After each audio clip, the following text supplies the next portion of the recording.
Sahabat, selamat berjumpa kembali dalam Mari Berefleksi bersama saya Penatua Mardianus Modo. Pada kesempatan kali ini kita akan berefleksi dengan bahan bacaan yang diambil dari Yakobus 3 ayat 13 sampai 18. Bapak Ibu Saudara dapat membaca secara lengkap, dan yang menjadi tema dalam bacaan kita hikmat yang dari atas. Yang menjadi nats pada saat ini diambil dari ayat yang ke-18 yang berkata, "Dan buah yang terdiri dari kebenaran ditaburkan dalam damai untuk mereka yang mengadakan damai." Dalam suatu acara untuk memperingati Hari Sumpah Pemuda, Menteri Kesehatan Republik Indonesia, Bapak Budi Gunadi Sadikin, menyebutkan bahwa masyarakat Indonesia memiliki dua penyakit hati. Yang pertama, gampang diadu domba, dan yang kedua, gampang iri hati. Lalu, ia mengajak pendengarnya agar jangan sampai terpapar sakit hati tersebut. Jika sudah terpapar, kita tak akan dapat mengetahui mana yang baik dan mana yang tidak, ujarnya. Dalam suratnya, Yakobus menyinggung hal yang kurang lebih senada.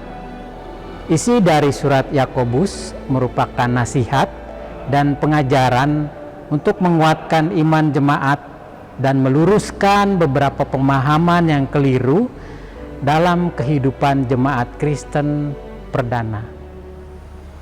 Ayat 13 tertulis, "Siapakah di antara kamu yang bijak dan berbudi?"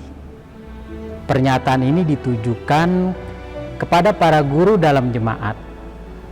Kebijaksanaan pada seseorang janganlah hanya berupa perkataan saja, melainkan yang utama harus tampak dalam sikap hidup, yakni hidup benar, memberlakukan kasih dan lemah lembut. Ditemukan dalam kehidupan para guru atau pengajar iman, timbulnya iri hati dan sikap mementingkan diri sendiri. Hal ini tentu sangat berbahaya, sebab bukan hanya hubungan antar pribadi para guru iman yang bisa terganggu, melainkan kesatuan dan keutuhan jemaat. Banyak persekutuan yang porak-poranda karena perang dingin para pemimpinnya. Sebab itu Yakobus bersegera menuliskan surat ini sebagai peringatan dan petunjuk agar kehidupan jemaat tetap utuh dan para pemimpinnya bisa sehati sepikir dalam melayani dan menjalani kehidupan mereka.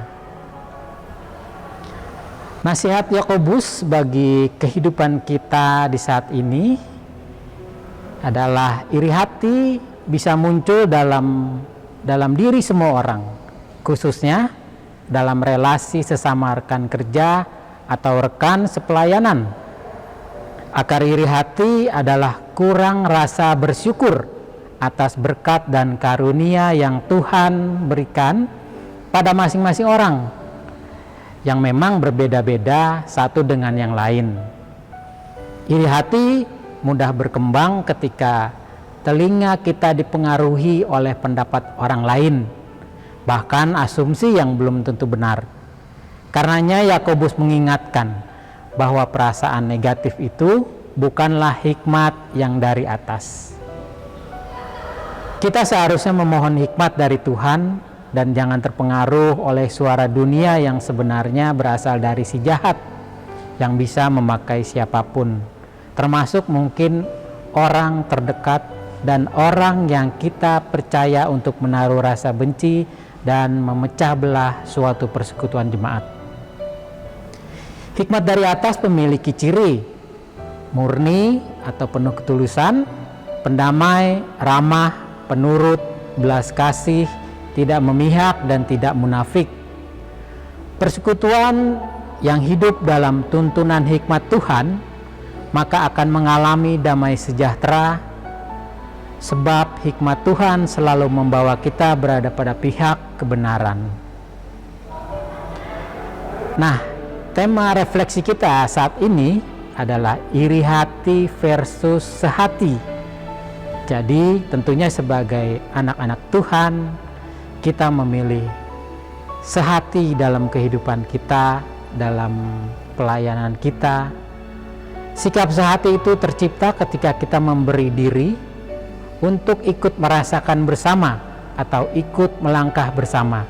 Dengan demikian, kita belajar membangun persekutuan yang tidak saling menyingkirkan, tidak menyepelekan yang lain, atau tidak memecah dan menghakimi. Nah, pertanyaan untuk refleksi kita, apakah hati kita sudah dipenuhi rasa syukur sehingga virus iri hati tidak akan muncul dan merusak keutuhan persekutuan kita? Selamat berefleksi, Tuhan Yesus memberkati.